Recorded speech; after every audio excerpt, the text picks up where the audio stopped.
Strong protest ہے اور پیغام ہے وہ افغان طالبان کی جانب سے بھی آیا ہے۔ آپ جانتے ہیں افغان طالبان کی حکومت کو 10 مہینے افغانستان کے اندر ہو چکے ہیں۔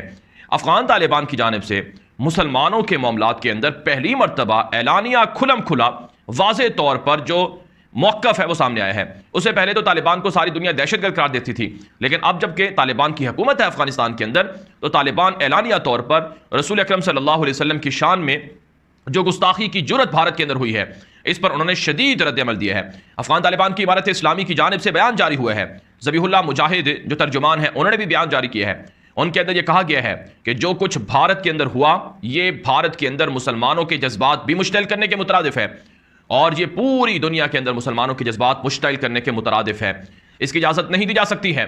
افغان طالبان نے کہا کہ بھارت اپنے ہاں جنونیوں کو روکے، بھارت اپنے ہاں جنونیوں کو لگام ڈالے، انہیں نکیل ڈالے۔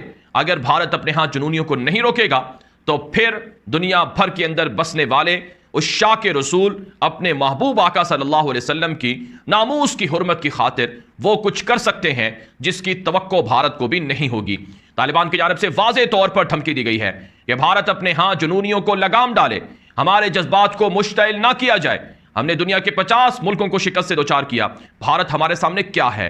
یہ معاملہ ایک ایسا ہے کہ اس پر طالبان بھارت کے خلاف جنگ شروع کر سکتے ہیں، یہ معاملہ ایک ایسا ہے کہ اس پر بھارت کے اندر طالبان اپنی فوجیں داخل کر سکتے ہیں، لہٰذا بھارت اپنے ہاں جنونیوں کو اور ملعونین کو اپنے ہاں روکے، ورنہ ان کے خلاف طالبان بھی اپنے مجاہدین اور سرفروشوں کو اتار سکتے ہیں۔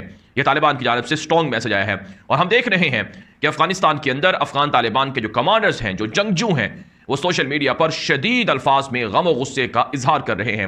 یعنی طالبان کہتے ہیں، افغانستان کے لوگ کہتے ہیں کہ عرب دنیا تو ٹھیک ہے احتجاج کرے گی، وہ بائیکاٹ کرے گی، لیکن ہم تو عملاً اپنے فوجیوں کو اتارنے کے لیے تیار ہیں۔